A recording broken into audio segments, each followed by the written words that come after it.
Então, Parashá Re, ela vai falar de bastante assunto.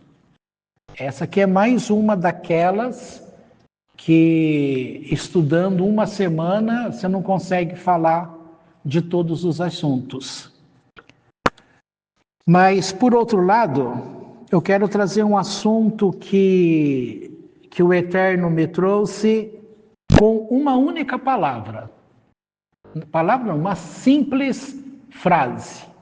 E ele disse assim: e nascerá para vós o sol da justiça.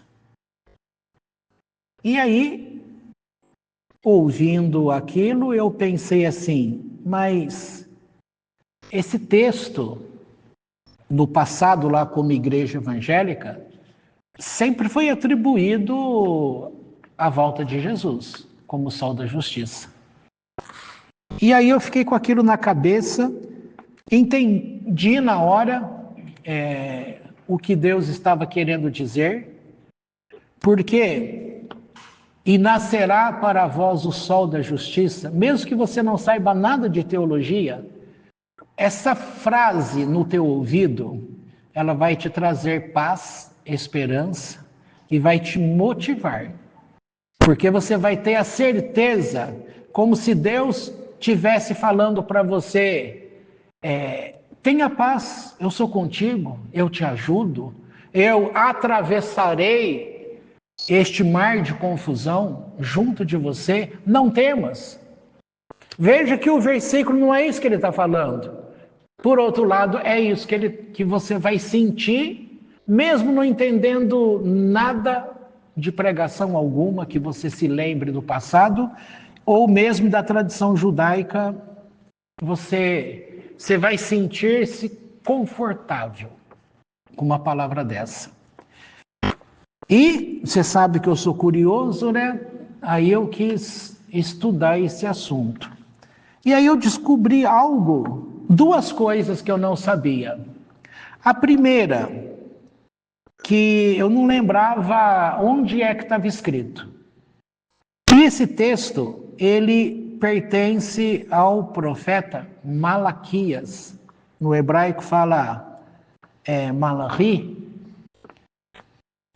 E um outro detalhe, ele está no capítulo 3 na Bíblia hebraica. Só que o capítulo 3 de Malaquias, é aquele famoso capítulo que vocês ouvem tanto na igreja evangélica. Trazei todos os dízimos à casa do Senhor, provai de mim, blá, blá, blá, né? Isso aí, vai falar que você não conhece isso. Porque os pastores, né Samuel, adoram. Ainda mais igreja que pede dinheiro, aí que eles vão deitar e rolar nesse texto mesmo.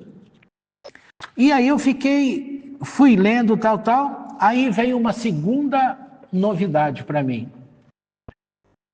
Você vai ver que na Bíblia cristã existe o capítulo 4. E é no capítulo 4 que vai estar escrito a frase que eu disse: e nascerá para vós o sol da justiça. Na Bíblia hebraica, tudo isso faz parte de um contexto só. E aqui, nesse contexto só, é justamente ensinado que na questão de causa e efeito, tá? Justamente aparece esse texto famoso dos dízimos, mas não da forma que você aprendeu na igreja evangélica. Na igreja evangélica, você aprendeu que você deve entregar os teus dízimos, senão você ficaria debaixo, eu vou forçar a barra aqui para falar a palavra, tá? Debaixo de uma maldição, porque muitos jogam para isso, para forçar a pessoa a entregar valor de dízimo, tá? Aqui, a forma como o profeta está ensinando, ela não tem esse sentido. Ela não quer forçar, porque principalmente o dinheiro ele é usado hoje. O dinheiro é um bem. Naquela época, o dízimo não era dado em dinheiro. ele era dado em produto, porque era produto da terra. Então, o que você tinha que fazer? Você tinha que oferecer os sacrifícios a Deus, tinha aquele sacrifício que você iria converter em dinheiro, se você quisesse, porque através disso você iria comer uma refeição junto com o sacerdote lá no templo, tá? Mas as demais, você simplesmente dava como produto da terra, tá? Por exemplo, você está andando pelo campo e vê na árvore a árvore o primeiro fruto que deu. Então você teria que marcar ali para falar, isso aqui é de Deus, são as primícias, tá? E nessa questão da primícia, olha que interessante, a vozinha, Dona Alice, o que ela fazia? Quando ela recebia o salário dela, ela sempre contou isso para mim. Naquela época recebia em dinheiro, né?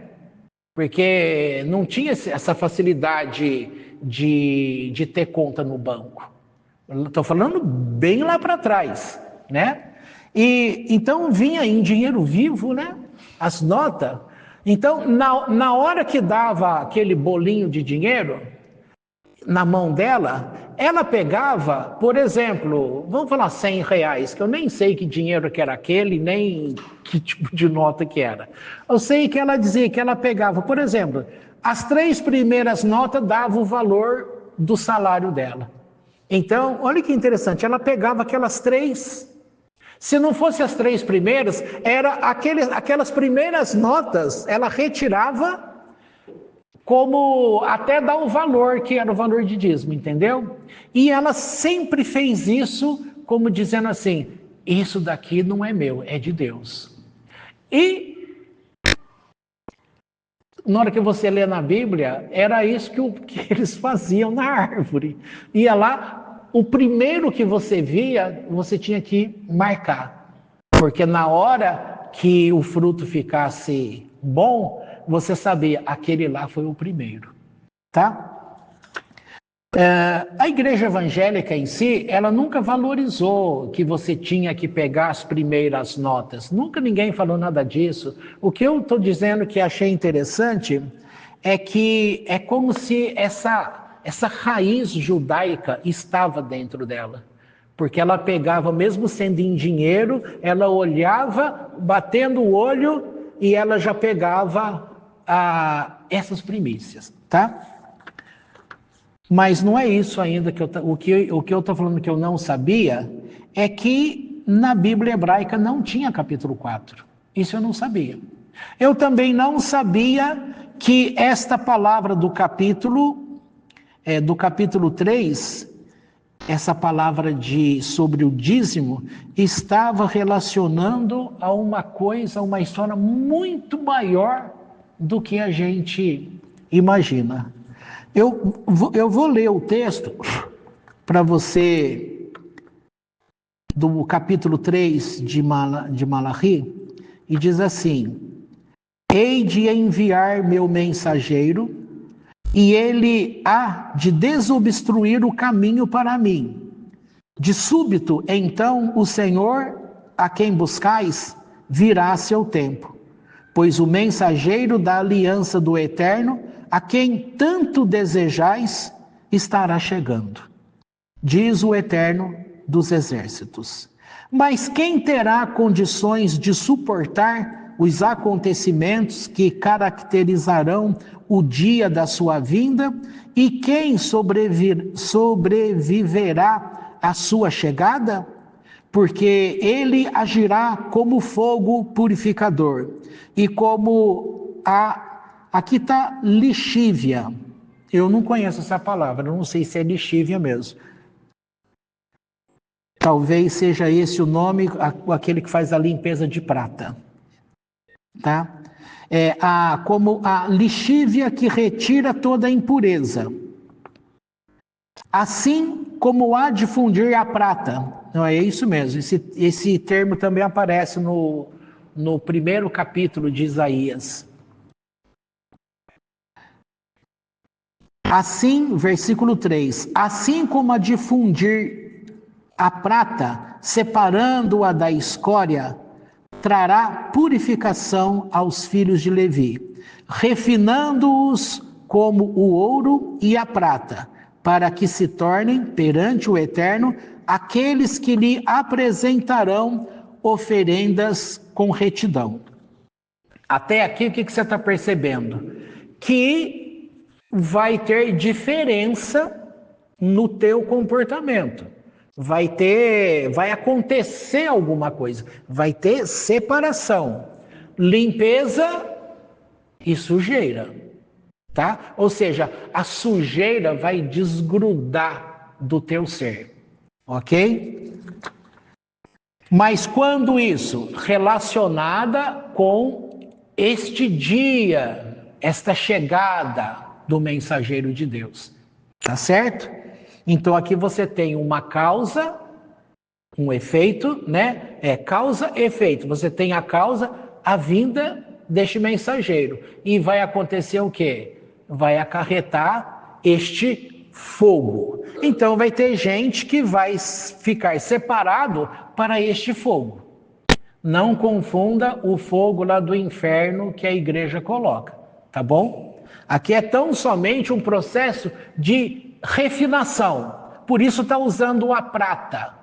Vai passar a prata por esse produto e vai tirar dela as impurezas. Assim como a intenção durante a nossa vida, qual é a nossa missão?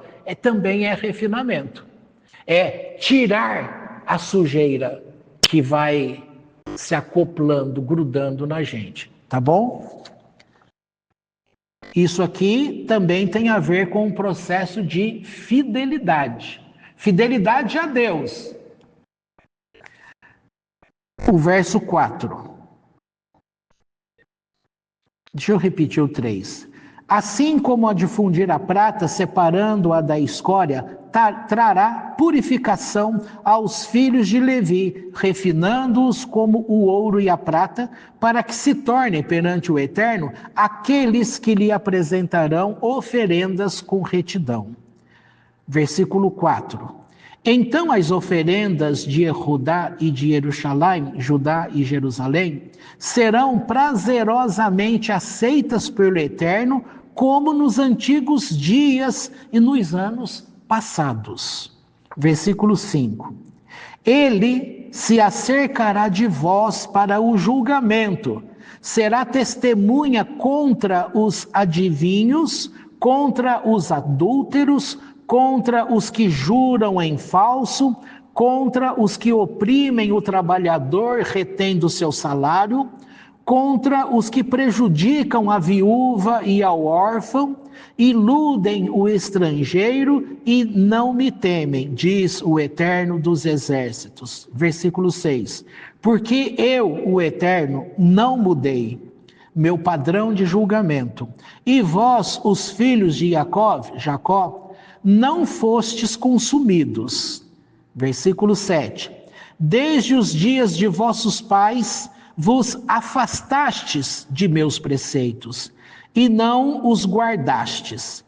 Voltai agora para mim, e voltarei eu para vós, diz o Eterno dos Exércitos. Mas dizeis, de que temos que nos arrepender? Versículo 8. Pode um homem roubar a Deus? Todavia, vós me roubais. Contudo, perguntais, como temos te roubado? Nos dízimos e nas oferendas que negais. Versículo 9.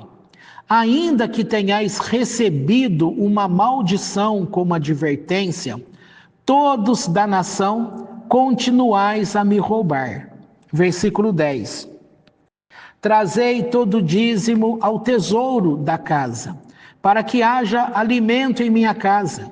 Testai-me agora nisto, diz o Eterno dos Exércitos, e vereis, se não vos abrirei as janelas do céu, e vos derramarei uma bênção, para que haja mais do que suficiente. Versículo 11. E repreenderei o locusto, devorador, por vosso bem, e não destruirá os frutos de vossa terra. nem vossa videira perderá seu fruto, deixando-o cair antes que o venhais a colher, diz o Eterno dos Exércitos. E sereis louvados por todas as nações, por serdes uma terra de delícias, diz o Senhor dos Exércitos. 13. Ásperas foram contra mim vossas palavras, diz o Eterno, mas questionais, o que dissemos contra ti? 14. Dissestes, é inútil servir a Deus. Que proveito alcançamos por ter seguido seus preceitos e nos termos mantido submisso perante o Eterno dos Exércitos? Portanto, louvaremos os iníquos, porquanto os malévolos se engrandecem, provocam o Eterno e escapam impunes. Essa parte é importante. Aqui eles estão dizendo que a questão não é levar dízimo a Deus. A questão não é ser fiel aos seus mandamentos. Eles estão olhando e observando, estão dizendo que é inútil ser fiel assim a Deus. Por quê? Porque os ímpios estão prosperando. Você vai ver tema, cruzando as informações, você vai ver o famoso capítulo 73 de Salmo. Quando é dito assim, por pouco eu quase me afastei de Deus. Porque também ele não admitia olhar e perceber que ele, estou falando do Salmo 73, ele estava sendo fiel a Deus qualquer que seja o tempo. Ele estava ali, o famoso pau para toda obra. Estava ali servindo, cuidando, se é jejum, se é festa. O povo hebreu, por exemplo, que 3 vezes ao ano tem que ir nas festividades no templo, tem que viajar. Às vezes, tinha época que uma viagem demorava 6 meses para poder chegar. Então era difícil mesmo. E o povo fiel, buscando a Deus, aí vem essa questão que o povo começou a ficar brando, morno, sem essa gana que vem de dentro, sem aquela vida espiritual, aquela chama viva, e de repente o comportamento do mundo, da sociedade, as forças que operam no mundo, forças também de demônios, forças de impurezas, são variados tipos de forças e opressões que operam no mundo, começou a vir sobre esse povo. E aí começa a vir prejuízos, por isso que eu uso o termo aqui, semelhante ao livro de Abacuque, que fala sobre os 4 tipos de devoradores, os gafanhotos, devorador, destruidor, não lembro mais os outros 2. Aí começa com um e na hora que termina o 4, ou seja, já comeu tudo que era seu. Você fica sem nada, tá? E isso aqui, ele está levando o pensamento para dizer que houve uma transformação na mente e no coração. Tá? E a mente e o coração, para um sábio, quando foi perguntado uma vez, na questão matemática, perguntaram para um sábio assim, qual é a maior distância ou menor distância entre 2 pontos? Aí ele parou e pensou e disse assim, estava querendo dizer em linha reta. Aí ele respondeu assim, mente e coração, ou seja, o intelecto e a Torá. São os 2 pontos mais distantes. Que na verdade não estão distantes, porque Deuteronômio, e tanto lá na palavra do Novo Testamento, quando Paulo usou, é declarado o texto, a palavra está perto de ti, na tua boca. Ou seja, este ensino de Deus, ele vem para o teu intelecto, tá? Mas ele tem que ser trazido aquele salmo, quando a unção, aquela unção, o óleo, a gente conhece o óleo hoje, um óleo que você faz assim, ele escorre quase que nem água. Agora, esse óleo da unção, ele era semelhante ao mel que a gente conhece hoje, grosso, porque tem mel também que é uma água, né? Eu estou falando daquele, o grosso, que quando você vira o pote assim, ele vai até demorando. E na hora que ele desce na cabeça, parece que é até pesado, né? Porque aquilo lá, ele vai descendo e vai sendo absorvido pela cabeça, pelos cabelos, pela vestimenta, até que aquilo vai chegar lá na borda, lá nos pés, nas vestes talares do sumo sacerdote. Como é dito no Salmo, não lembro o número do Salmo, eu confundo lá com 133, mas enfim, é salmo famoso também. E esta unção, há de fato uma unção. E há duas unções. Assim como você ouve, por exemplo, você ouve numa linguagem da química ou da física, você vai ouvir a linguagem elétron e antielétron. Partícula, antipartícula. Messias e antimessias. Tá? Então são duas energias que a existência dela é antes que esse mundo viesse à existência.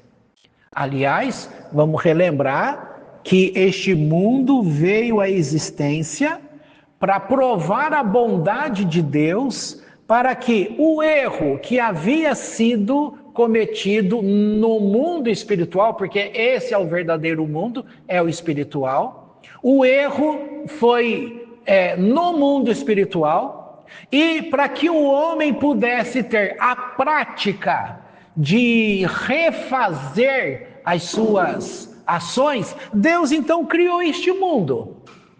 E para que ele criou esse mundo? Justamente para que agora nós que estávamos dentro de Adão, como alma. Todas essas almas existentes dentro de Adão, elas explodiram.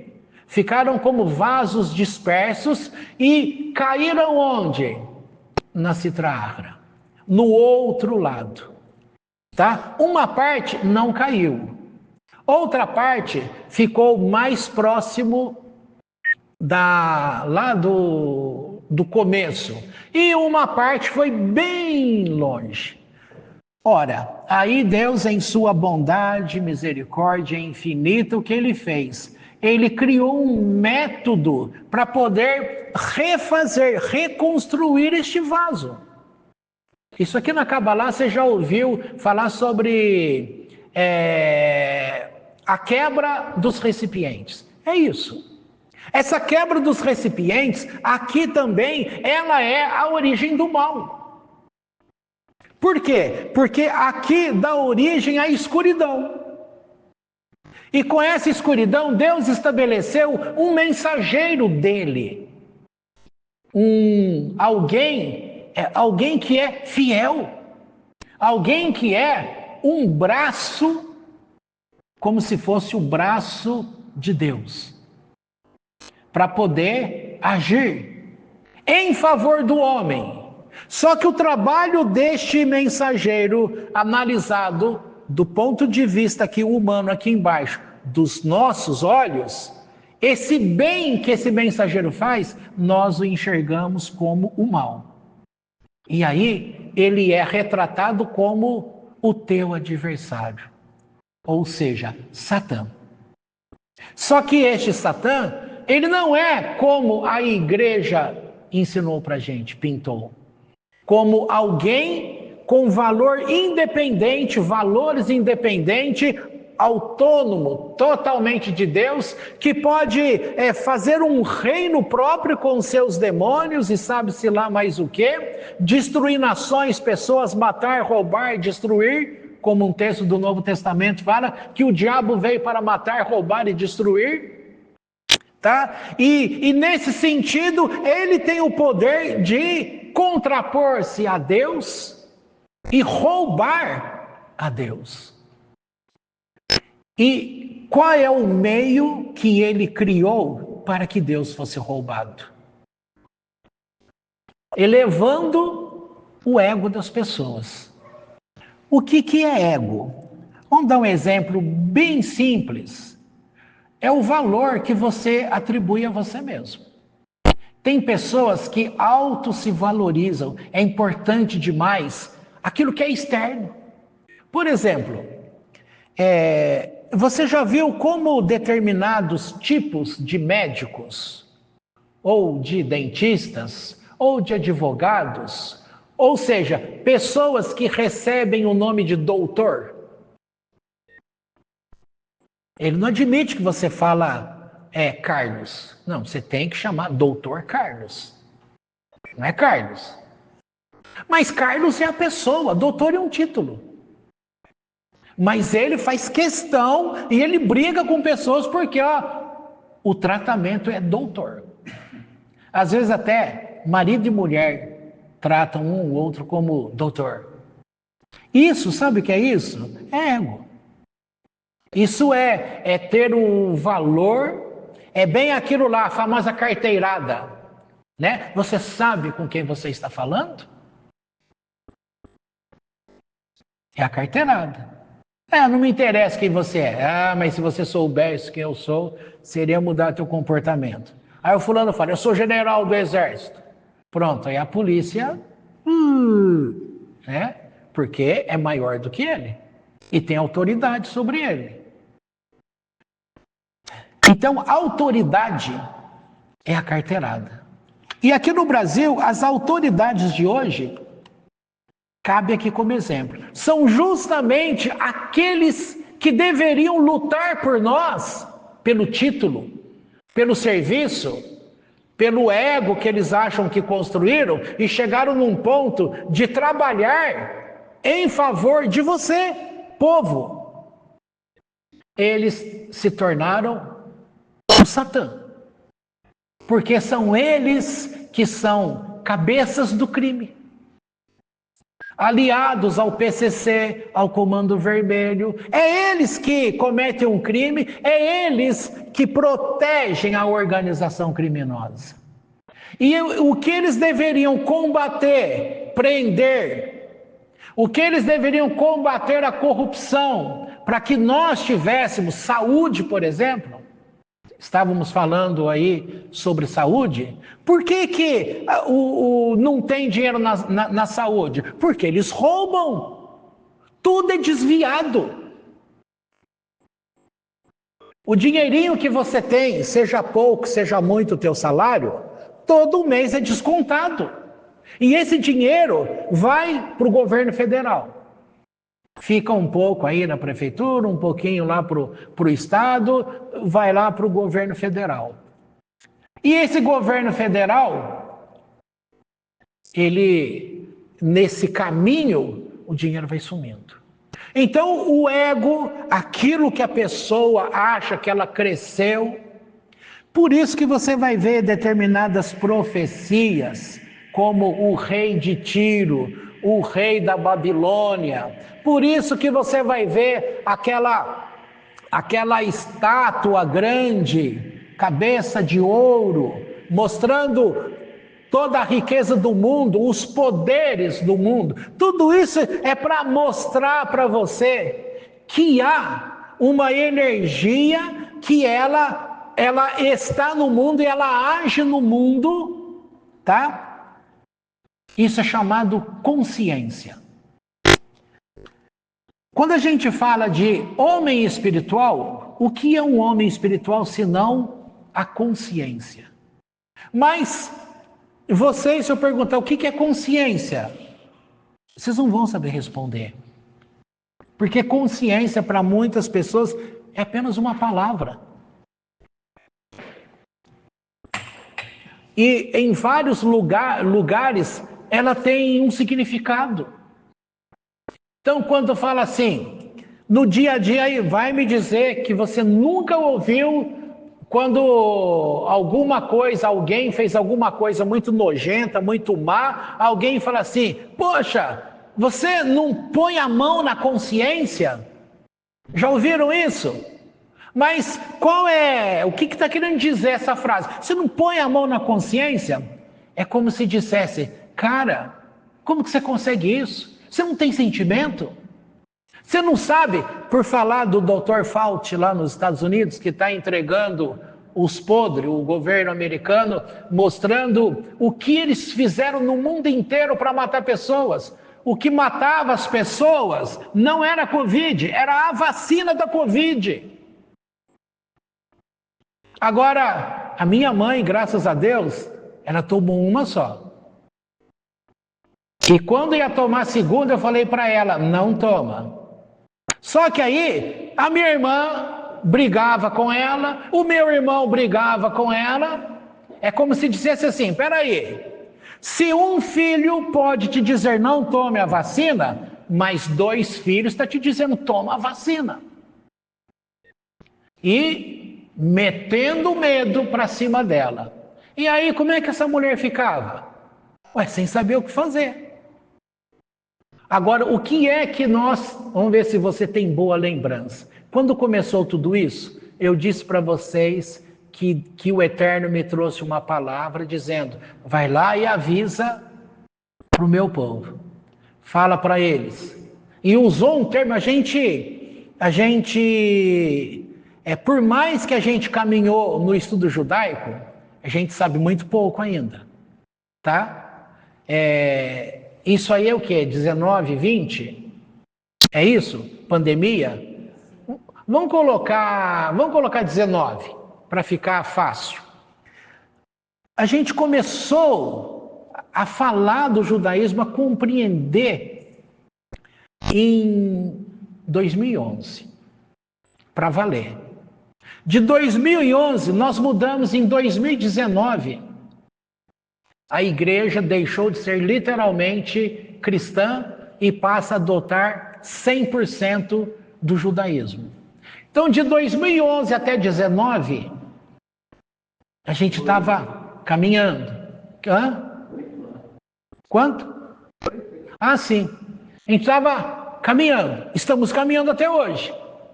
Tá? Sozinhos? Estudando aqui, ali, tem muitas coisas que confundem a cabeça, mas Deus sempre foi trazendo em linha reta coisas que não nos desviasse do caminho. Quando chegou a pandemia, todo mundo aí preocupado, aquela coisa toda, ele disse: diga para o meu povo, que éramos nós aqui. Ninguém deve ficar nervoso, ninguém deve perder a calma. Aí ele usou um termo que a gente conhecia muito da igreja cristã, porque, guardadas as proporções, nós éramos recém-saídos da linha evangélica. Nós éramos acostumados com uma frase assim: olha, a minha paz vos dou, não a dou como o mundo a dá. É um versículo muito famoso. Então, quando ele veio e disse assim: olha, o que eu quero dizer é isso, e eu sei que isso vocês conhecem. Então, fiquem com a minha paz. Não deem ouvidos para aquilo que vai ser falado. Não enxergue essa visão dos olhos que eles querem que você veja. Mantenha calma. E aí, Rede Globo, a cada dia lá, todo programa da Rede Globo embaixo tinha aquele reloginho aqui que ficava jogando no teu cérebro. Lá, qual era o número de mortes e quantos tinham morrido naquele dia. As pessoas, elas ficaram desesperadas. Aumentou doença, gente que cometeu suicídio. E aí vem vacina, aquela loucura toda. Aí vem a proibição que se você não se vacinasse, o filho não podia ir para a escola, você seria despedido, porque a fiscalização ia lá no local que você trabalha, ia fechar o local. Todo mundo teve que tomar a danada da vacina. E hoje está sendo julgado o homem que era o cabeça de tudo, Anthony Fauci. E aí, era dele que vinha toda a orientação. Tá? Então esse homem, ele tornou-se no mundo o adversário do mundo. Como o Satã do mundo. Certo? Quero enxergar o Samuel. Ah, agora eu vejo. E então, tudo isso que eu estou falando é para mostrar que aquilo que Deus tinha com o seu mensageiro, para poder fazer com que o homem tivesse direito a uma escolha, a um livre-arbítrio.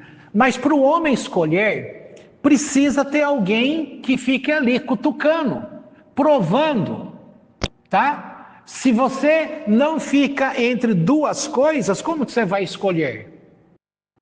Você tem que aprender a escolher. E desde criança a gente vai aprendendo a escolher. E a prática da vida, para quem aprendeu, ele aprende a fazer a escolha certa. Bom, eu falei antielétron, elétron, partícula, antipartícula, Messias, antimessias. O Messias, propriamente dito, ele será sim uma pessoa que virá, tá? A igreja evangélica fala sobre a doutrina de Jesus e entende Jesus como o Messias deles. Para Deus, dentro do judaísmo pela Torá, o Messias virá. Não vai acontecer milagres, não precisa, vai ser um homem normal, porque a igreja colocou Jesus como divino. O Messias não será divino, ele terá natureza convencional, normal, será filho de pai e mãe normal, não vai ter, não vai mudar a natureza das coisas, não vai ter milagres, não vai acontecer nada disso.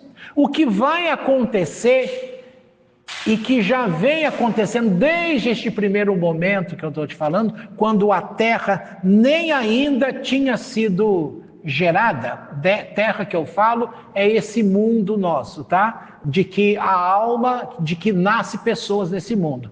É disso que eu estou falando. Por quê? Porque Deus estava, portanto, dando condição para que aquilo que se quebrou pudesse ser refeito, reconstruído. E se a reclamação era de que não havia como este recipiente compartilhar com Deus, porque Deus já fez para não compartilhar, agora Deus estava dando a esse homem, ou a esse recipiente, a condição para compartilhar. Isso é bondade de Deus. Ok? Estávamos falando consciência. Consciência é luz. Quando você acende a luz, você olha ali, o teu olho não consegue enxergar além daquilo que a gente está vendo que iluminou esse pedaço aqui onde a gente acendeu a luz. Mas você não está enxergando nada, então é algo que está ali invisível, que está sendo gerado invisível. Essa energia que opera nesse mundo, ela também é invisível. O mundo espiritual que opera, ele também é invisível. O material é o espiritual materializado. A física chama isso de energia condensada. Então, o nível mais baixo, eu gosto de um livro lá, tá vendo essa folha aqui? Na época eu até expliquei para vocês. Isso aqui é como se fosse o Ein Sof. Não poderia ser como exemplo perfeito, porque você está olhando para uma folha. E uma folha tem as dimensões dela. O infinito não tem dimensão, ele é ilimitado. Tá? Então a nossa cabeça não tem condições de entender o que é ilimitado. Então vamos fazer de conta que isso que está na minha mão seria o ilimitado. Ou, para a gente entender, o pedacinho do ilimitado. Ou seja, tem muita luz. Tudo que vai ser feito aqui, ele é dissolvido pela luz. Então não tem como ter criação nenhuma. O homem não poderia existir aqui. Por isso que precisou criar mundos para filtrar essa luz. E é por isso que esse mundo existe na escuridão. A luz está dentro da escuridão. E a gente está acostumado que a gente acende a luz do quarto e você enxerga o que está no quarto. Não é assim? Então o que está lá no quarto, no meio da escuridão? A luz. A luz serve de alimento para a escuridão. A escuridão só existe por causa da luz. E ela também serve como protetor da luz.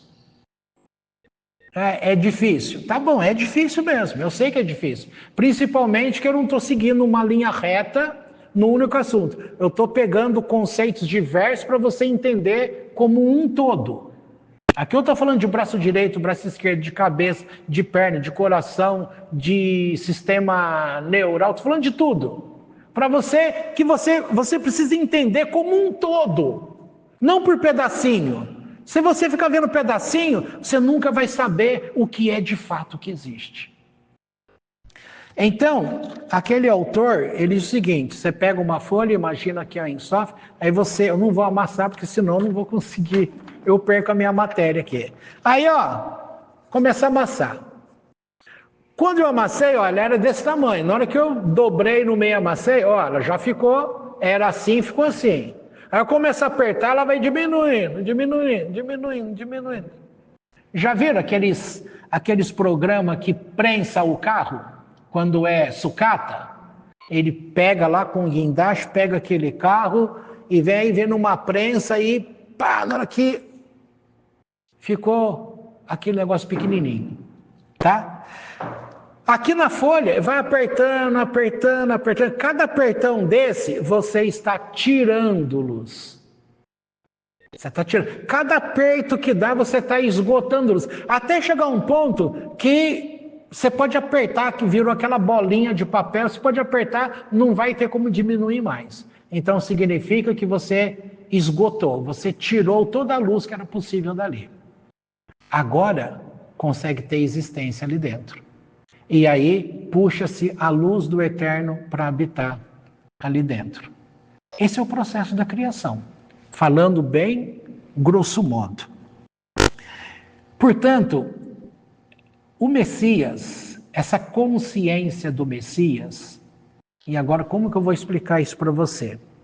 Vou ter que usar o exemplo da tua consciência. O que é a tua consciência? É a tua alma. E o que é a tua alma? É a tua consciência. Ora, um dia lá na faculdade, era a matéria Psicologia Social. A professora perguntou assim para um aluno, qual é o seu nome? Vamos falar, Denise. Aí, eu falei, Denise, por que você é Denise? Porque minha mãe e meu pai escolheram o nome, meu nome de batismo. Por que você se identifica com Denise? Porque é assim que me chamam. Aí ela, correto. Você só sabe que é você porque as pessoas dizem que você é. Quando a gente aprende no português, sujeito, predicado. Não sei nada disso. Vai ficar difícil explicar as coisas, então. Sujeito, predicado. Quando fala assim, predicativo do sujeito. Ixi, se eu não estou sabendo nem que eu sei nem que é predicado, eu sabe o que é predicativo do sujeito?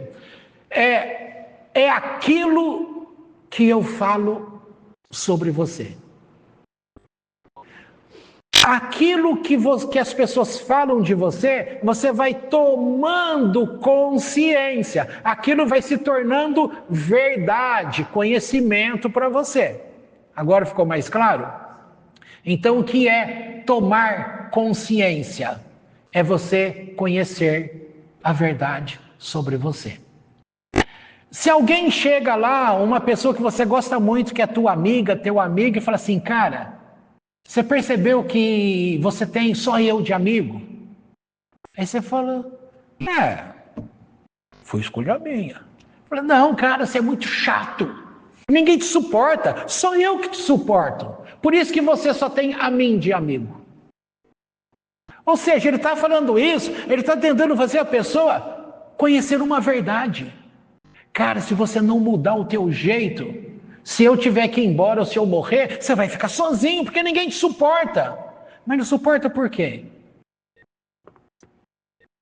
Porque você afasta as pessoas. Porque você não tem respeito com as pessoas.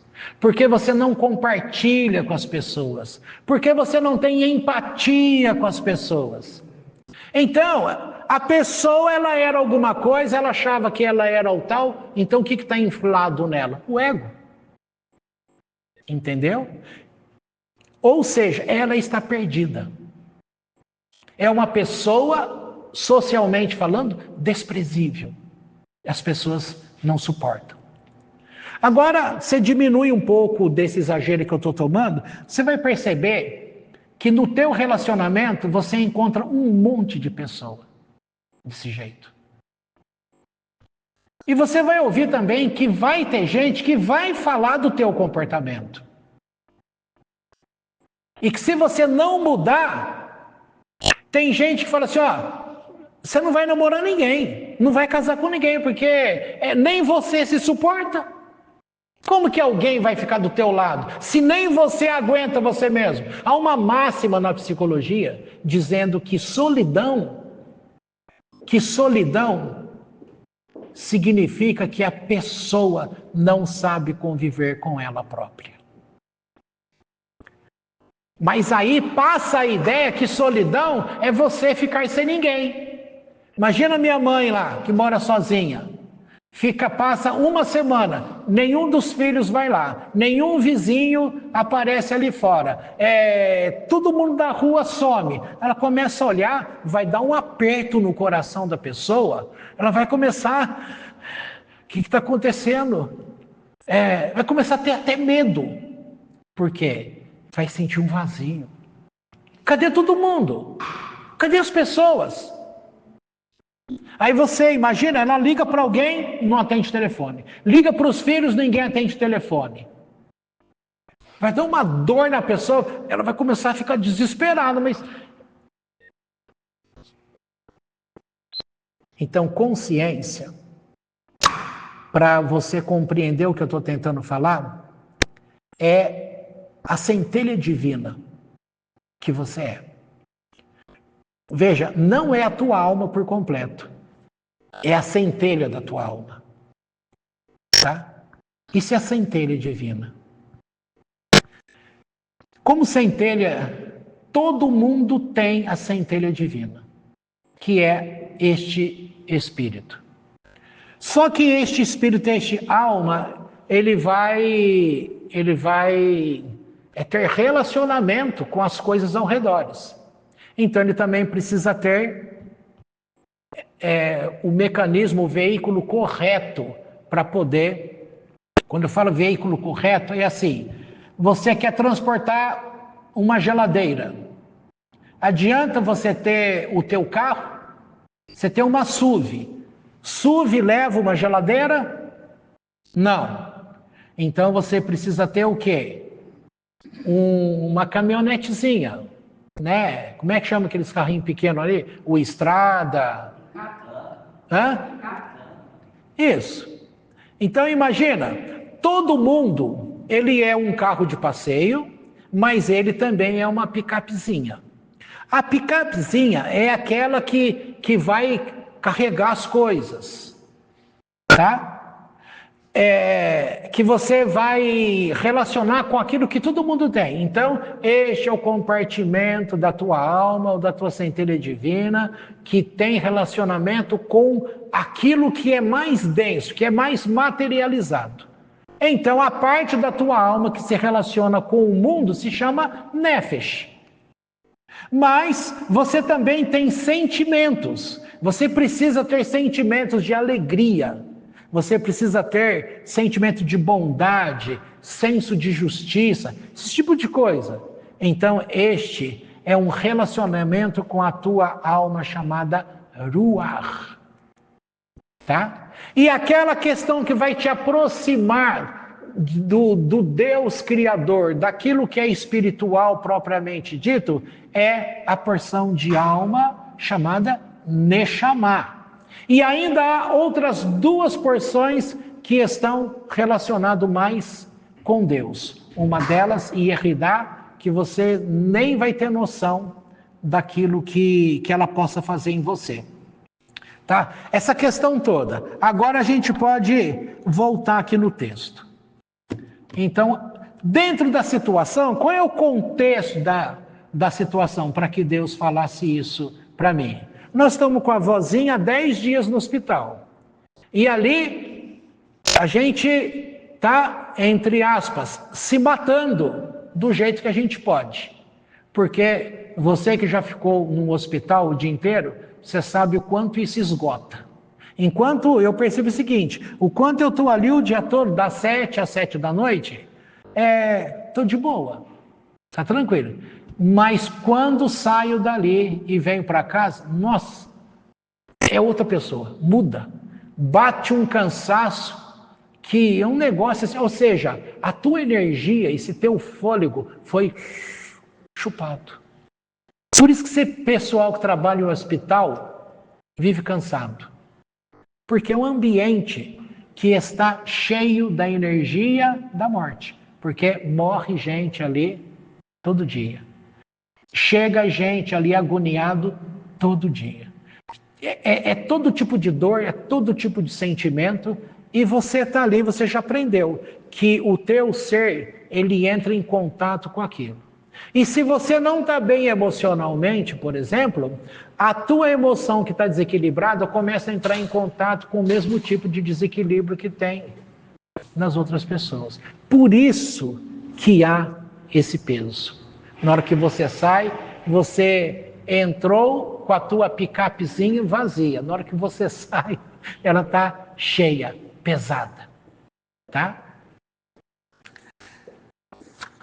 O contexto, portanto, é esse. É essa convivência com a proximidade da morte. Pode ser que morra, pode ser que não morra. Então é uma coisa indefinida. Por isso que a Bíblia também te ensina que você não deve ficar entre dois pensamentos. Porque isso vai esgotar você. Você tem que ser uma pessoa que tem que fazer escolha. Lembrando um texto do Novo Testamento também fala que o teu falar tem que ser sim, sim, não, não. O que passar disso é de procedência maligna.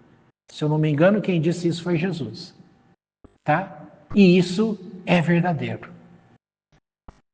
Por quê? Se você fica em dúvida, você abriu uma brecha. E quem ocupa os espaços da brecha são energias negativas, energias destruidoras e seres espirituais que você não enxerga com os teus olhos. Tá?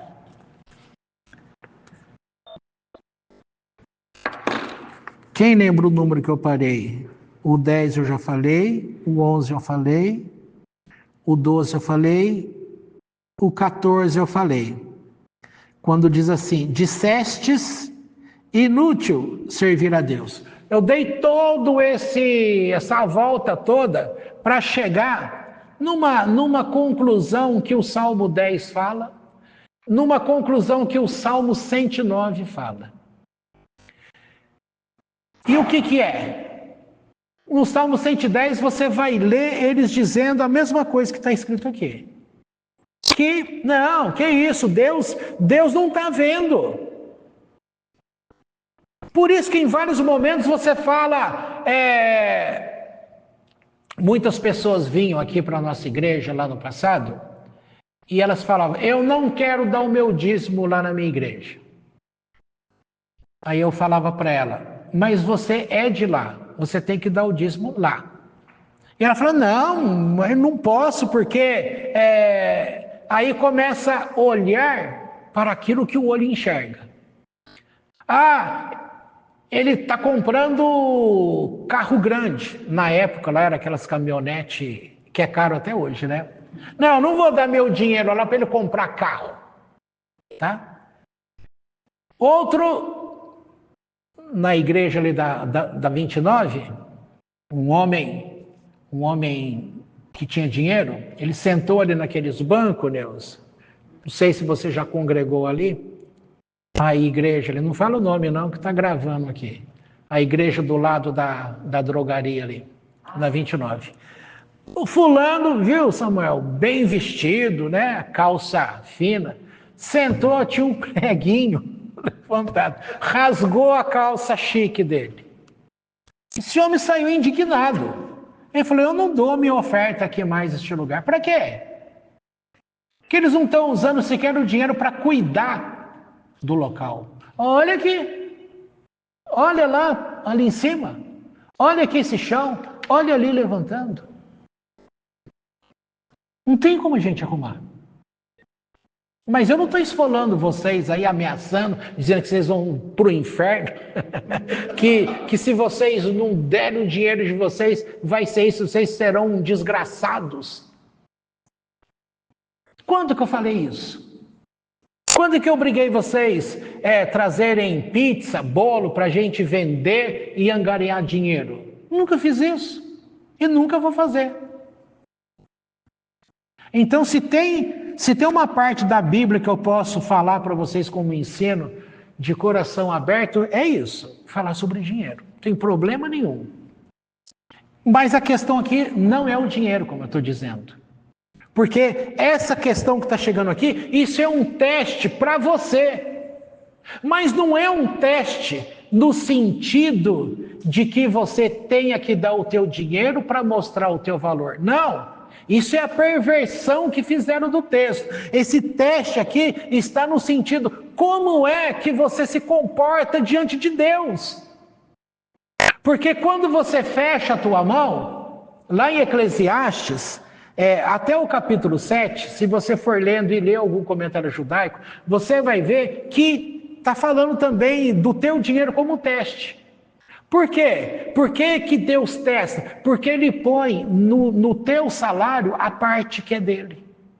Olha que interessante. E Ele vai ver, Ele não vai cobrar. Isso vai ser um sinal materializado aqui. Que vai ser um comportamento seu. Porque o céu só responde depois de um comportamento seu. Então quem vai se mover primeiro é você, aí o céu responde. Mas quando você não entrega a Deus aquilo que é dele, você não se movimentou. Então o céu também não vai se movimentar a teu favor. E isso, eles estão olhando aqui e estão falando assim, mas é inútil servir a Deus. Porque Deus não está fazendo nada. E começam a falar que Deus não está fazendo nada. Lá no capítulo de Salmos 10, eles falam, olha, a gente vai poder mesmo matar, roubar, servir a ídolos, se prostituir, fazer tudo o que quiser. Por quê? Porque Deus não vê. E lá no texto está literalmente, Deus não enxerga, Deus não vai julgar. Mas depois vem um outro versículo que vai falar assim, Deus enxerga tudo nos salmos. Se você começar a ler os salmos da forma que Davi enxerga, você vai aprender a enxergar Deus e a enxergar o mundo de uma maneira que você nunca viu um pastor te ensinar na igreja. Você nunca viu rabinos te ensinarem. Você nunca viu ninguém ensinar. Porque sempre que vem um ensino, eles estão falando sempre relacionado com o momento. E você precisa ter essa consciência, ou seja, conhecer essa verdade, que há uma prova sobre você. E o que é essa prova? duas energias existentes no mundo que já nasceram com o mundo. Que energia é essa? A energia do Messias, do Mashiach, e o anti-Mashiach. Imagina assim, vou dar um exemplo que todo mundo vai entender. Anos atrás, todo mundo assistia a novela da Globo, tá? Quer ver um exemplo? Houve uma novela chamada Cambalacho. Eu nem cheguei a assistir, tá? Mas o nome eu não esqueci. Eu não conhecia aquela palavra do português. Cambalacho. Em pouco tempo, todo mundo... Essa palavra cambalacho, ela veio com tudo para a nossa sociedade.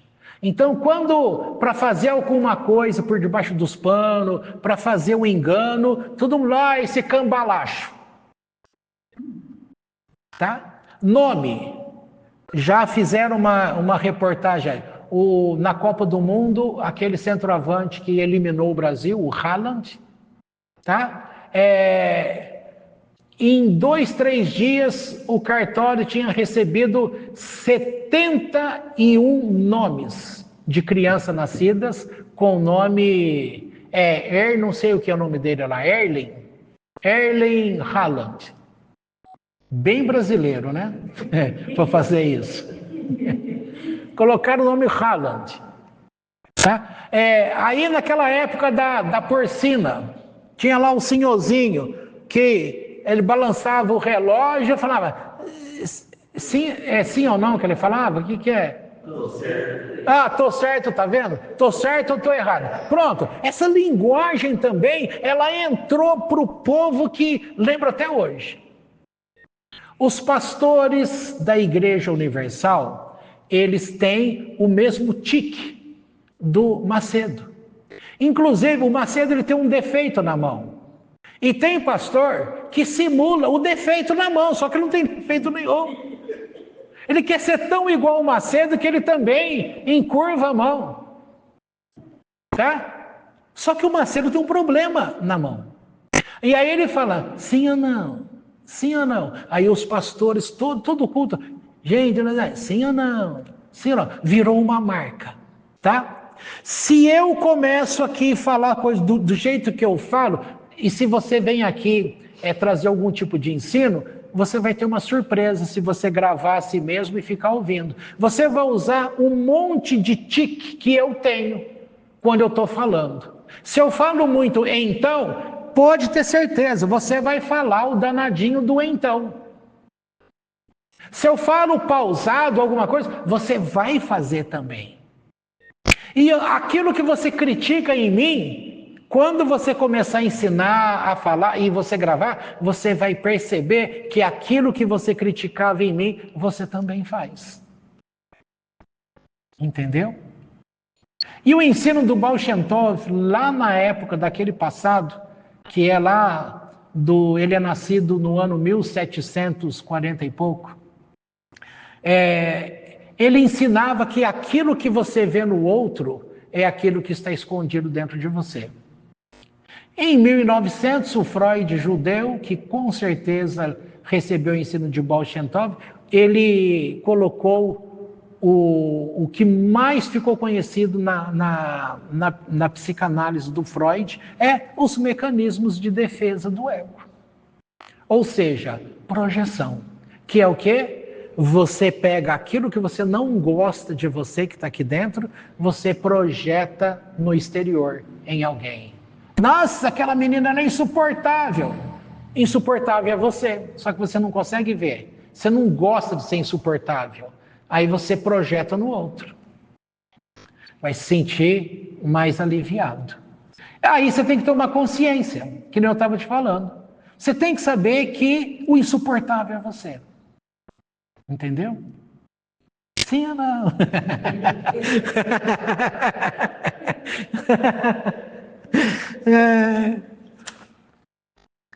Aí o que vai acontecer?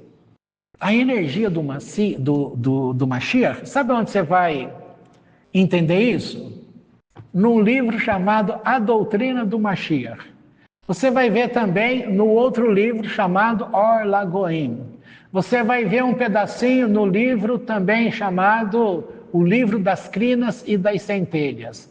E também, acho que nesses. Mas ali no livro A Doutrina do Mashiach, vai ficar bem claro, porque isso vem da escola do pensamento do Aryeh Kaplan, de um livro chamado Meditação e Kabbalah. É ali que ele vai fundamentar essa questão. Ou seja, é algo que vem do céu, vamos chamar assim, antes desse mundo existir, chame de céu. Essa energia do céu, Deus coloca aqui, as duas. Ou seja, ele coloca uma. Assim como o homem, Adão e Eva, eles eram os dois ao mesmo tempo, como uma alma só. Tá? O homem na frente e a mulher nas costas. Tá? Da mesma forma, Deus fala que Deus fez homem e mulher. Deus fez macho e fêmea. Então, Deus sempre trabalha com essas em contrapartes. Você tem a energia do Messias operando e você tem a energia do anti-Messias. Ou seja, você tem a energia do bem, você tem a energia do mal, falando de uma outra linguagem. O que elas fazem? Elas vão limitar a consciência do homem. O que Deus espera de você como missão? Que você não tenha a tua consciência do jeito que você é, mas que você aprenda a crescer, a olhar de forma ampla as coisas. E do jeito que o mundo opera, é a sociedade, ou seja, a coletividade. Você percebeu que você vive sob o comando da coletividade? As regras, elas são colocadas na coletividade. As regras de opressão ou de liberação, ela vem da sociedade para poder de fora vir para dentro. Uma vez eu fiz um texto lá explicando na música, eu já falei isso para vocês desde a época que éramos igreja evangélica, tá? Para quando o funk que existe hoje, e o funk, você pensa assim, o que leva uma moça sair de casa de saia sem calcinha, para ir dançar num baile funk, e ali vai estar tudo à mostra. A pessoa vai chegar para dançar por trás e vai acontecer um ato sexual ali. Muitas dessas meninas ficaram grávidas, e a criança que nasceu, ela nem sabe quem é o pai, porque naquela noite não foi um só. Foram 1, 2, 3... Aí você pensa assim, em termos de moralidade, se você pegar o tempo lá da Dona Sebastiana, ela regula aí com a minha mãe, com a avó. Então, minha mãe é de 41, a vozinha é de 36. A senhora deve estar aí por pertinho, né? E imagina, daquele ano lá, década de 40, 1940, para 2000, 2010... Quando que vai pensar, ou elas poderiam pensar quando eram adolescentes, não podia nem sair na rua sozinha, não podia namorar, segurar no dedinho do namorado, ficava todo mundo em cima, de olho, não tinha liberdade para nada. E agora uma menina sai de casa vestida dessa forma, já sabendo do que vai acontecer logo mais à noite. Agora, como que pode ter aceitação disso? Como? Se fizer uma narrativa, um jeito certo nessa sociedade. Não vem de uma vez, o negócio vem sorrateiro. Aí, sabe o que aconteceu? Acontece lá com a Xuxa. Antes da Xuxa, tinha quem? Tinha... A Eliana é antes ou depois da Xuxa, vocês sabem? A que é casada com o Hulk, como é que é o nome dela? A Angélica, também é pós-Xuxa, né? Tudo concorrente. Como que elas se vestiam? short curtinho, cavado, ou um short curtinho para aparecer a polpa. Programa para quem? Para criança. O que você está lançando? Isso é energia. O que está lançando para dentro da consciência da pessoa? Aceitação, que aquilo pode. Aí vem determinadas músicas. Passou um tempinho, chegou lá o Mamonas Assassinas. O que eles cantavam? Eles cantavam coisas para criança que a gente antes não podia falar dentro de casa sem levar um tapa na boca. Tá? Eu não vou repetir aqui que a gente está falando de Deus num lugar, entre aspas, santo. Mas eles falavam de uma determinada gíria, de uma festa, onde um passava a mão em determinado lugar, e de repente tudo aquilo, os discos deles eram vendidos para quem? Para criança. As menininhas começavam a dançar em bailinhos na frente da casa, e os pais, mamãe, compravam discos, achavam uma gracinha, ou seja, isso tudo vai moldando o comportamento. Isso é social. Isso tudo serviu de preparação para chegar ao funk. Foi uma preparação. Por quê? Foi criando degrau. Ó. Você começa aqui, o próximo, o próximo, o próximo, o próximo. Até chegar aqui em cima, pronto, aí está tudo liberado. A mesma coisa do texto que eu estou falando. As pessoas começaram a gostar do jeito, do ego delas. Daquilo que elas eram. E começou a perceber que as minhas atitudes para com Deus... Ora, fulano de tal não fica doente. Ele não cumpre os mandamentos de Deus. Então, eu acho que eu posso não cumprir também. Aí ele experimenta, né? Aí ele deixa não vai numa festa. Daquelas 3, estou falando do judeu agora. Não vai numa festa. Aí não aconteceu nada com ele. Então, eu só posso em 2. Normal. Você imagina, no outro ano ou no ano seguinte ainda, aí ele deixa de ir em 2. A produção dele continua normal, ele não fica doente, nenhum filho morre, tá tudo normal. Ele fala, eu posso ir em uma só. Afinal de contas, não aconteceu nada. Eu estou vendo aí que os mentirosos prosperam, que os corruptos prosperam, que Deus não está fazendo nada. Até chegar a um ponto que ele também se afasta da comunidade dele. Então eu não preciso ir na sinagoga mais. Eu não preciso ler os salmos. Eu não preciso dos estudos de Torá. Eu sequer preciso da religião. Essa é a ideia de fazer um monte de religião. Essa é a ideia, a parte ruim. A parte boa de ter muitas religiões é a forma que Deus se estende e vai ser conhecido no mundo todo. Porque Deus também são as vestes de bondade. Porque tudo que acontece no mundo é um motivo que ele vai querer usar para poder resgatar pessoas. Essa é a parte linda das coisas, tá? Ao mesmo tempo que afasta de Deus, mas vai afastar de Deus quem quer se afastar de Deus. Se ele está se afastando de Deus, ele está sem perceber, ele está sendo dominado pela energia negativa, ou seja, a energia do anti-Messias. Ora, se você ler o Salmo 5, vai dizer lá sobre um instrumento chamado Nehilot. Nehilot é uma palavra que diz para você sobre o som das abelhas, o enxame de abelhas.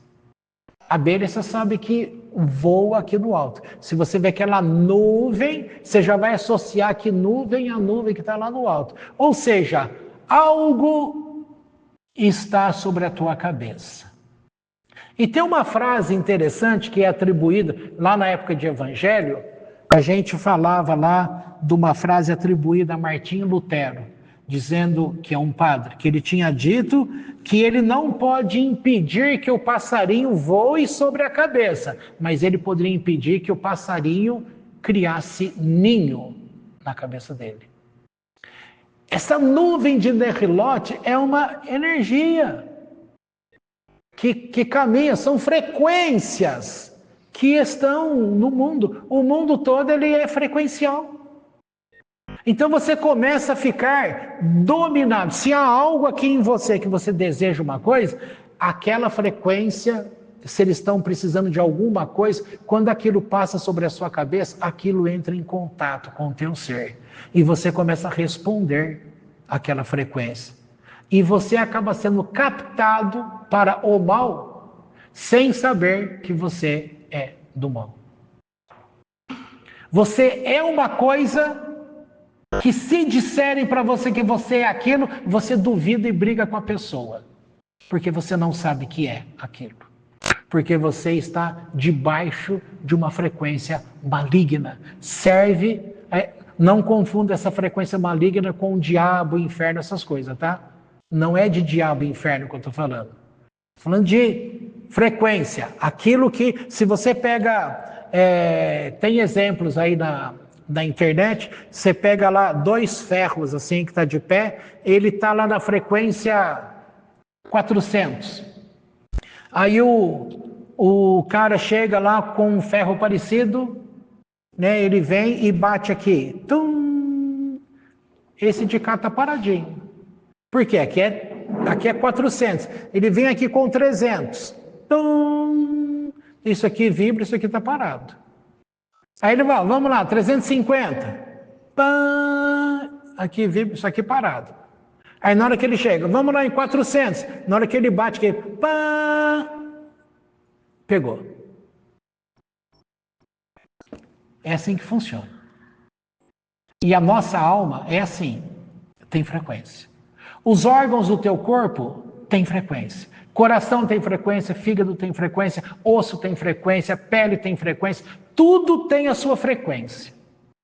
E esses estímulos que você está exposto pode tirar você ou os teus órgãos da tua frequência. O que vai acontecer? Você vai apresentar sintomas de doença.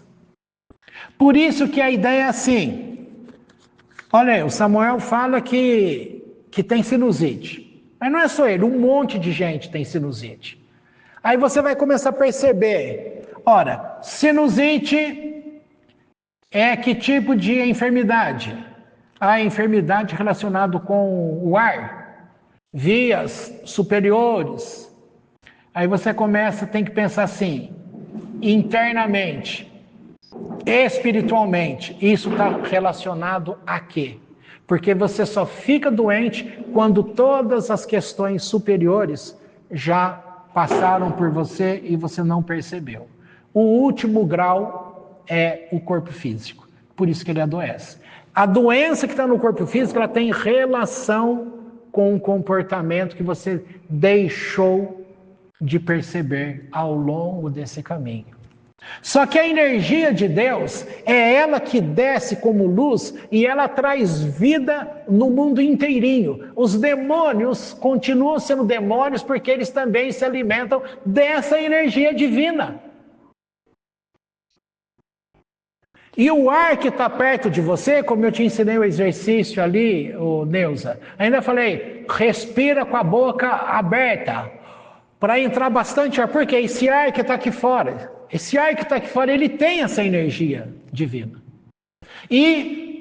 Mas tudo bem, eu respiro, então não era para eu ficar doente porque eu respiro esse ar. Só que você respira esse ar sem escolher, sem consciência.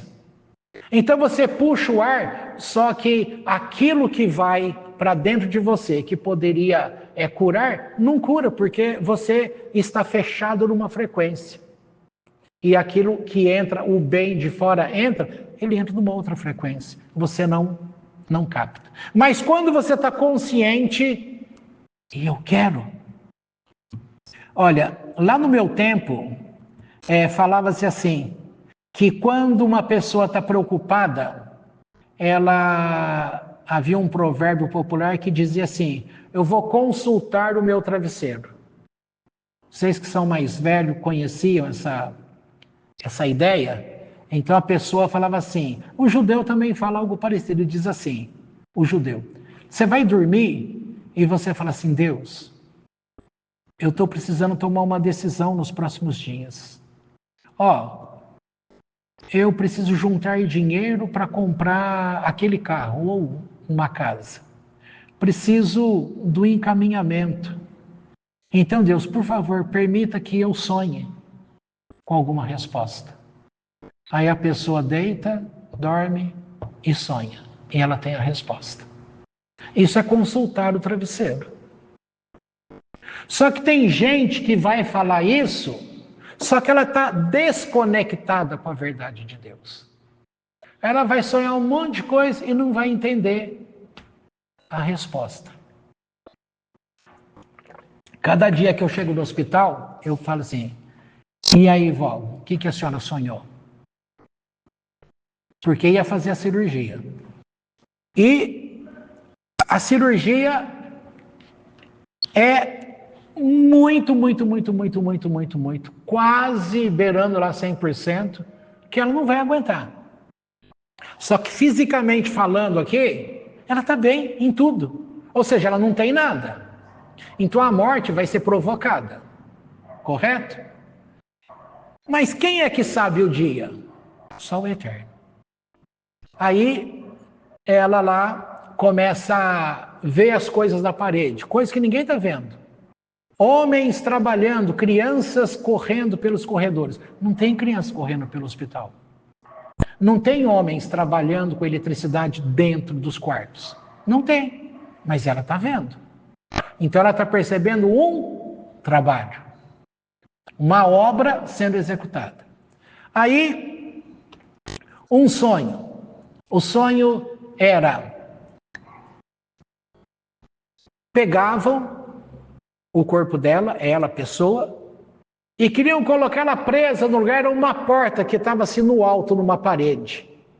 Era a madeira, ela estava, e queriam forçar ela a encaixar ali e tinha que ficar de pé. Só que o corpo dela é maior do que a abertura daquela porta. E ela falou, mas como que eu vou ficar aí? Como que eu vou ficar de pé? Como que eu vou dormir? Não tem como. E era estreito.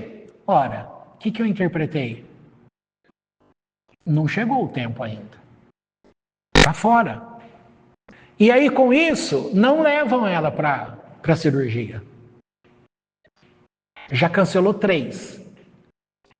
Porque um outro sonho, ela entra num terreno, ela está caminhando num terreno bem grandão, e aí lá na frente tem uma árvore.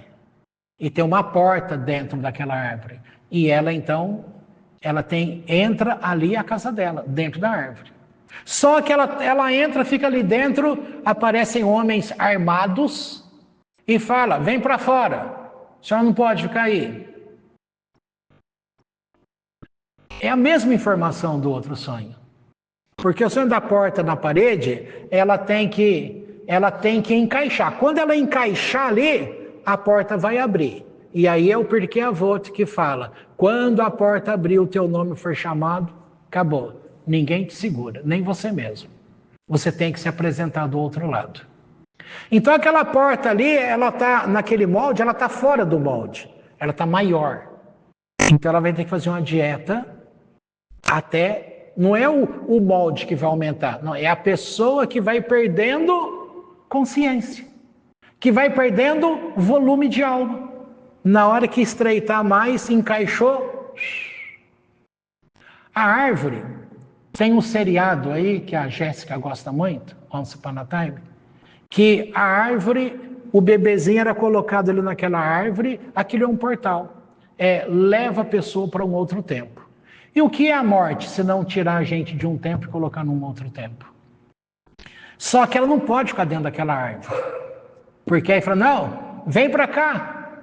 Você tem que ficar aqui fora. Por quê? Quando for o tempo correto, ela vai entrar nessa árvore e aí ela será tirada desse tempo nosso material. O espírito sai, a matéria vai ficar, mas ela vai ter vida numa outra dimensão. Ou seja, a árvore portal dimensional. Entendeu? Então é isso aí. Eu chego lá e pergunto, algum sonho, vi alguma coisa, então eu estou analisando e aí eu vou sabendo se o tempo está se aproximando ou não. Tá certo? Isso tudo você vai percebendo. Então, agora você vai compreender que a vinda do Messias, por que que o judaísmo fala que a vinda do Messias não depende da vontade do Messias, mas depende da coletividade, de como as almas que habitam o mundo trabalharam para a manifestação do Messias. A manifestação vai acontecer quando aparecer o Mashiach ben Yosef e em seguida o Mashiach ben David. Tá? Mas para ele chegar, o mundo precisa mudar. E como é que muda? As consciências. Cada pessoa, qualquer pessoa, quando uma pessoa faz um ato de bondade, por exemplo, alguém que realmente está precisando, está vendendo uma balinha lá no sinal. E aí você pega lá R$2 e compra aquela balinha, você fala, mas eu não gosto dessa bala, vou comprar só para ajudar. Ora, você fez um ato de bondade, você fez um ato de tzedakah. Então você está contribuindo para o bem. Só que isso vai ajudar a pessoa, mas vai ajudar você também, que ajudou com R$2. Daqui a pouco você começa a ter prazer e pensar assim, eu fui ensinado que eu não devo ficar ajudando essas pessoas. Ora, se ele está aí, nessa vida ele vai beber pinga, ele vai comprar droga, isso é problema dele. Ele que fez isso com a vida dele, ele que se vira. Então, você está no ego. Mas quando você começa a pensar, mesmo para esse que eu sei que ele vai usar droga, mas enquanto eu dou R$2 aqui, ele não está assaltando uma pessoa. Ou talvez ele não vai matar uma pessoa. Aí mudou o teu jeito. O que é isso? Você elevou a tua consciência.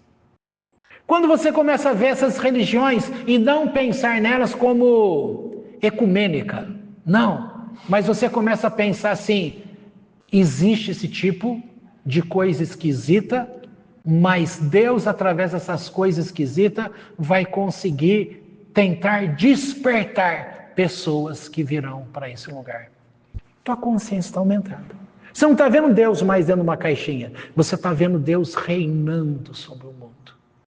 Aí vem a Covid e Deus pode falar assim, diga lá para os meus servos que eles tenham paz. Simplesmente guarde paz, saiba que eu vou cuidar de tudo. A Neuza teve Covid, não aconteceu nada com ela. Eu fiquei lá quase 1 hora perto dela conversando, ela já estava com Covid, ela não sabia, e nem eu sabia que ela estava, eu sem vacina nenhuma, ela já era vacinada, mas ela não estava com máscara e nem eu com máscara. Eu poderia ter pego? Poderia. Ela já estava infectada. Eu não peguei. Mas deu problema para ela? Não, não deu. Por quê? Porque não entrou o desespero. Certo? Você vai ler essa folha aqui ainda, misericórdia. Isa, dá licença. Isa, você não aguenta ouvir a leitura apenas de uma folha? Eu não estou falando nada. Eu li isso daí, eu li. Concordo, você não está falando nada mesmo, verdade. Vamos lá, verso 15. Portanto, louvaremos os iníquos. Essas coisas você começa a perceber do tanto que você possa ter se afastado de Deus. Nem percebeu. E aonde é o teste? Aqui o teste está aparecendo como trazei todos os dízimos à casa do Senhor. O teste lá em Eclesiastes é assim, você tem o teu dinheiro, você quer guardar dinheiro para isso, aquilo, para aquilo outro, e lá é informado assim, é mandamento de Deus você desfrutar do prazer do teu dinheiro. Porque a pessoa, ela passa a ter dinheiro, segura, aí sabe qual é a punição que ela vai encontrar? Ela vai morrer, os herdeiros vão acabar em 2 tempos com aquilo que ela juntou a vida toda. Esse é o castigo para ela. Ela juntou tanto, teve amor naquilo, abandonou Deus por causa daquilo, não ajudou pessoas, porque aquele que tem dinheiro, ele deixa de ajudar, principalmente quando ele está vendo que o país está meio em crise, então ele pensa que ele vai perder o dinheiro dele. Aí ele não ajuda. Ele não ajuda causas, assistências. Ele deixa de ajudar, ele deixa de fazer as coisas. Como aquele homem rico que eu falei, que sentou no banco da igreja, o prego pegou lá, rasgou a roupa dele e falou: eu não dou meu dízimo aqui mais, porque eles não estão nem mandando alguém consertar o banco da igreja, então essa igreja não merece o meu dinheiro. Tá? Veja que isso é uma preocupação, é uma forma da pessoa enxergar diminuta, a consciência dela está restrita, está fechada. Ela está vendo só aquele montinho de coisa. E quando você vai aumentando essa tua consciência, você vai aumentando o jeito de compreender. Para aquela pessoa que tem que cumprir o mandamento de chegar no 7º ano e você não plantar nada, você saber que o teu 6º ano você plantou, que o outro ano, o outro e o outro, são 3 anos seguintes que você vai ter que sobreviver daquela plantação do 6º ano. Então você tem que depositar confiança em Deus. E a regra que Deus coloca é bitachon. O que é isso? É você depositar confiança. Você não sabe como vai acontecer, mas você está descansando. É como um barco que está lá no mar. Eu vejo viu uma imagem de um barco grandão, cheio de container, e tal, aquele mar revolto. Falei, misericórdia, se eu tivesse, estava desesperado se eu tivesse aí dentro. Aquele lance gigante, falei, esse negócio vai virar. Aquilo lá passa por cima, bate o bichinho, faz assim, já embica de novo, levanta. Você imagina quem está ali dentro? Fala, não, estou em paz. Se eu morrer, eu estou com Deus. Se ficar tudo bem, porque Deus está operando aqui dentro. Que pessoa para chegar nesse ponto? Estou falando do extremo. Mas o que você tem que aprender na tua vida é que não importa as circunstâncias. A gente cantou hoje, eu quero ser como Davi, que serve a Deus não importando as circunstâncias. Só que isso nós falamos aqui de forma bonitinha, porque você não tem problema nenhum. Deixa a tua vida ficar de ponta cabeça, e aí você tem que lembrar dessa aula de hoje. Que mesmo com a vida de ponta cabeça, você tem que manter a tranquilidade, o descanso em Deus. Com dinheiro, sem dinheiro, com saúde, sem saúde, com gente do lado ou sozinho, você tem que manter a tranquilidade. Bom, então aqui eu não vou ler o resto, Isa, louvado seja, porque eu já falei que aqui vai falar o sol da justiça e tal, e eu já tinha explicado abaixo. Agora, veja o comentário. O sol de Malaquias e Or Haganuz, a luz oculta. Você sabia que houve uma luz chamada a luz do primeiro dia? Foi uma luz, essa luz permitia que Adão conseguisse enxergar em 360 graus. Ele tinha conhecimento de tudo. De uma ponta a outra. Ele enxergava perfeitamente.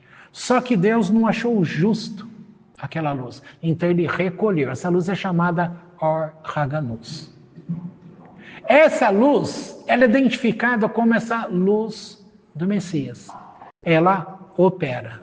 E ela vem sobre o mundo, vem sobre a gente, ela vai trazendo, só que você não consegue perceber. Quando você pensa num assunto e você começa a se moldar aquele assunto positivo e você começa a ver de forma mais ampliada, então essa luz, ela muda um nome, ela vai ficar assim ao teu redor como Or Makef, luz circundante. Ela circula todo o teu corpo. Mas tem uma luz que já penetrou, que você já absorveu. Então ela tem morada dentro de você. Ela é conhecida como Orpnimi.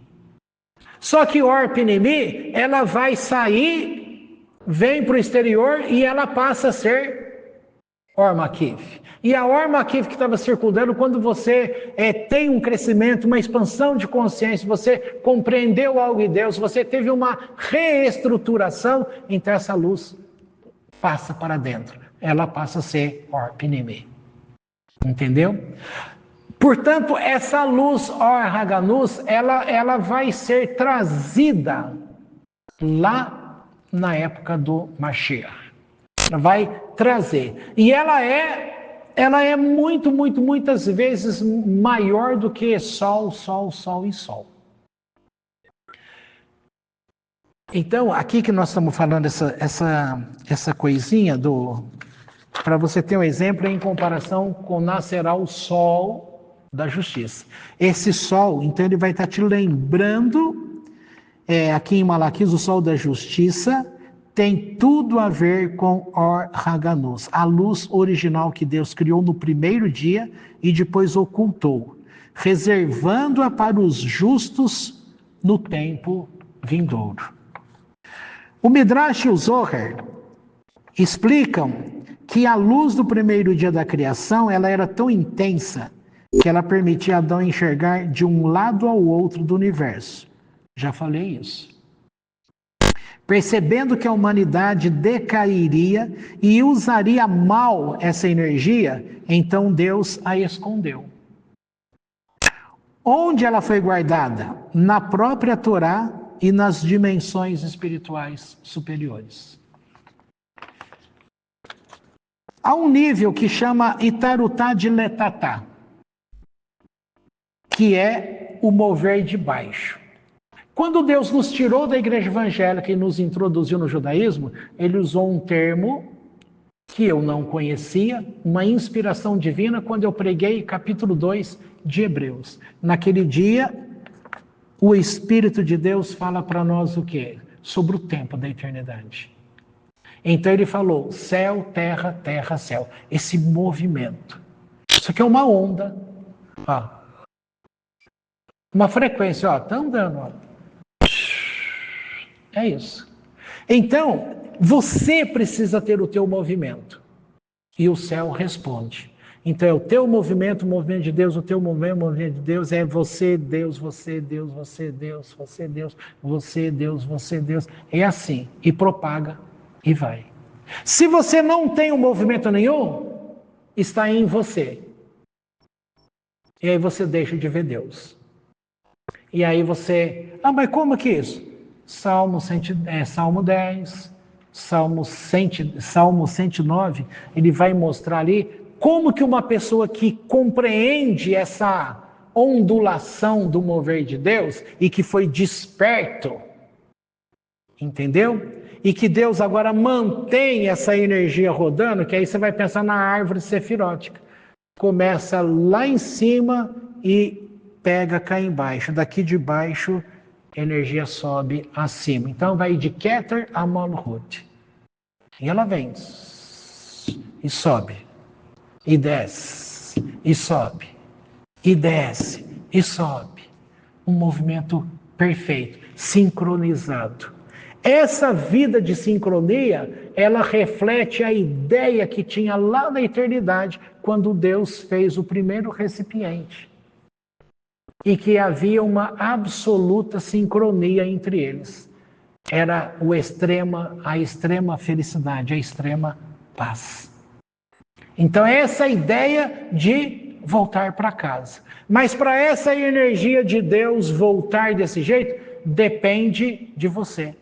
Depende das sociedades que já trabalharam antes da gente e depende, quando eu e você já não estivermos mais aqui, os nossos descendentes, os filhos, os nossos amigos, netos, bisnetos, pessoas que vão nascendo, que vão dando continuidade a essa obra. Para quê? Até que a sociedade esteja preparada com esse olhar diferenciado.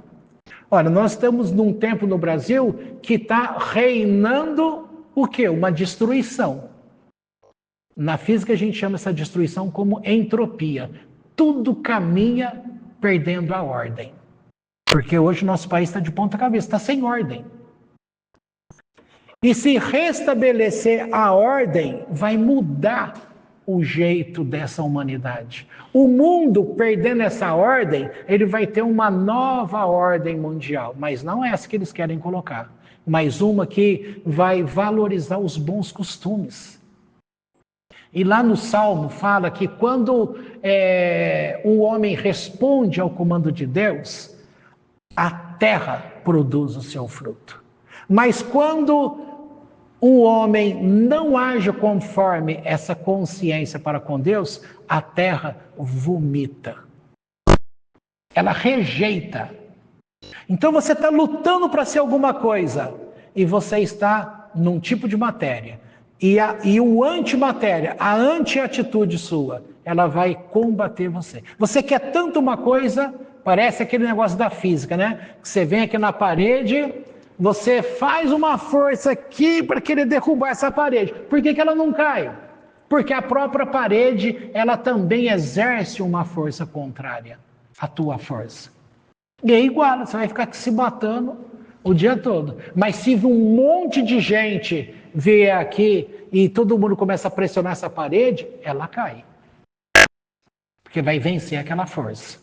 Então, o que acontece aí? As boas energias, o bom conhecimento, o cuidado, essa mudança na concepção, vai fazer o quê? Hoje o Brasil, vocês conseguem enxergar que o Brasil está passando por uma mudança de consciência? Vocês conseguem perceber que o brasileiro não está tendo medo de dizer a verdade?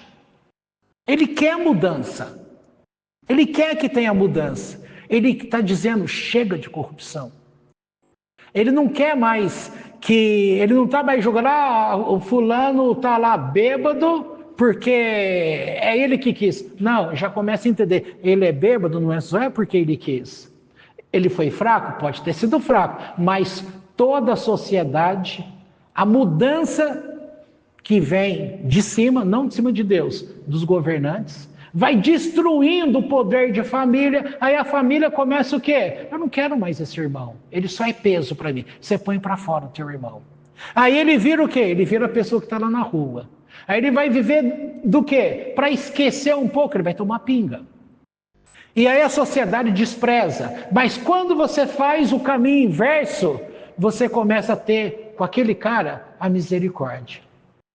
E esse tipo de misericórdia que você vê lá, começa a mostrar para você que você está sendo despertado daqui de baixo para cima. E aí Deus olha, opa, começou o movimento. Aí ele começa a responder. Aí você começa a enxergar tudo que está ao redor com os olhos de Deus.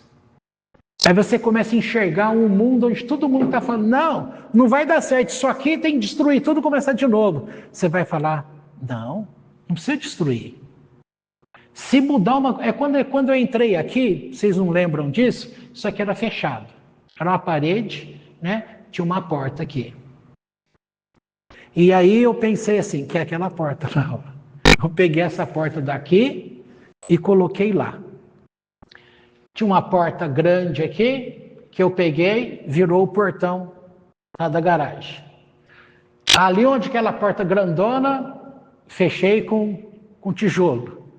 Cheguei aqui e pensei, não, vou fazer assim, assim, assim, tal, lá. Isso aqui vai ser nosso local de igreja. E vim aqui sozinho, com uma marretinha de mão, e comecei. Pá, pá. Por quê? Porque eu não tinha dinheiro para pagar o cara para quebrar isso aqui. E veio um lá de cima, não é anjo não, tá? É o vizinho lá do prédio onde a gente estava, e chegou aqui 8 horas da manhã.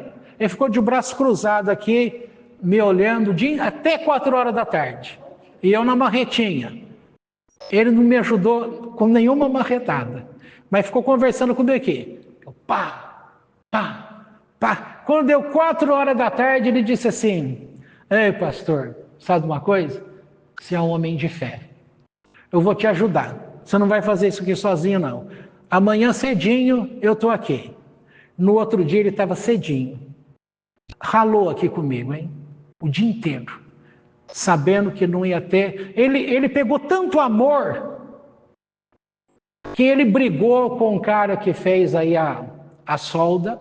Você já viu algum soldador que pós os pontos de solda, ele lixou e ficou tudo perfeito? Você não encontra um cara que deixa tudo perfeito. Ele queria perfeito. Ele insistiu que aquela porta lá estava torta. Brigou com o pedreiro, que aí eu não podia perder o pedreiro. Eu preferi perder ele. Ele falou, vocês têm que separar, porque não dá. E o homem falou, tá no esquadro, você que não está conseguindo enxergar. Por acaso está torto aquilo? Não está. Mas ele enxergou aqui, ele não estava vendo como eu estava vendo. E me ajudou. Depois eu tive outros tipos de ajuda. Da gente trabalhar aqui a noite inteirinha para fazer eletricidade.